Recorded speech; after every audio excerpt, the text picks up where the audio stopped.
what is to live like without feeling the need and push and not good enough still, so that I would need to use my trauma coping mechanism to cover up for it. I stopped feeling the need to use my hyperachieving, controlling perfectionism to stop feeling good enough.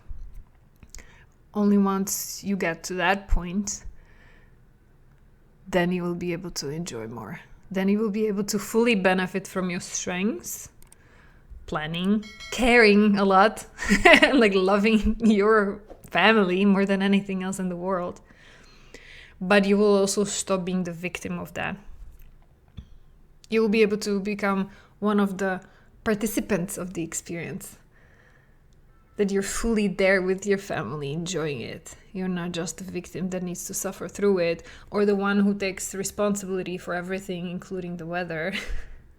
and feels responsible for removing any obstacles and driving it in a more perfect way than even any god could do, because you're like the master puppet, puppet master, really. You're trying to put everything and everybody in the right place so that they can have perfect holidays.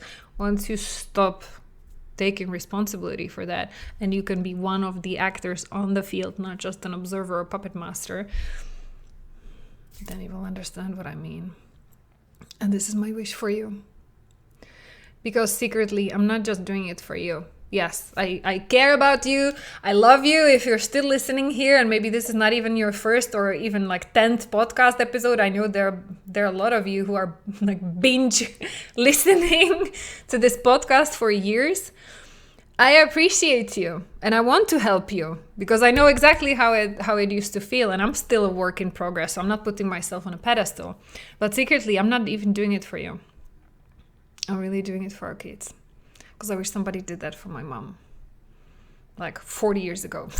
Or even earlier, before she became a mom. So that there would be less stuff to clean up for me now. But hey, this is what it is. Perfectly imperfect. This is what you can do too. Rather than feeling like a victim of our imperfect parents, you can take this as a great learning opportunity for you to get to know yourself better.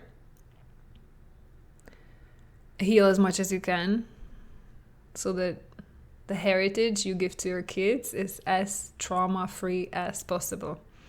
We will always give them stuff. Like, I know I am giving my stuff to my daughter for sure. Like, my ego is not that strong for me to think that I'm the best mom in the world and my daughter will grow up completely unimpacted by my crazy generational stuff. She will be. And she will be making her own mistakes as she grows up. She will have her own way how to prepare the holidays for her family one day. And she will have her own way how to be a mom who's working and who's taking care of the family. If she chooses to have a family one day, I'm totally fine with that. But at least those things that I need, that I know, that I'm already aware of, that this is actually within my power to clean it up, I'm doing my best to clean that up. So that she has less stuff to deal with when she grows up. And I appreciate you a lot because if you're here, I know this is what you care about as well. Yeah. So let's stop blaming it on our parents. Let's stop blaming it on the partners who are not doing enough and therefore you need to be doing so much. Let's stop blaming it on you being a single full-time working mom and therefore not having any time to rest. Like, all these things are true. I know you're not making it up. I know it's hard.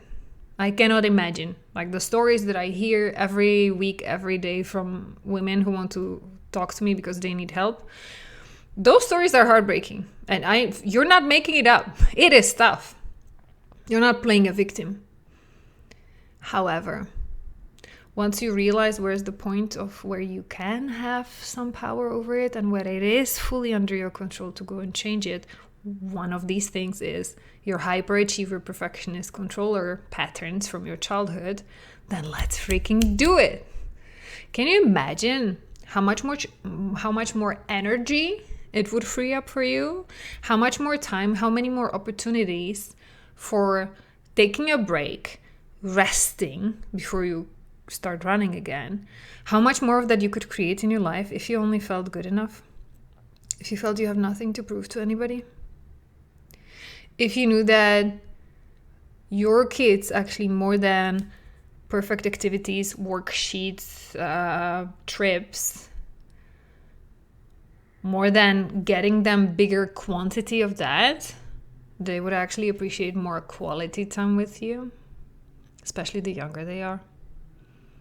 How amazing would it be if you could stay at peace with that?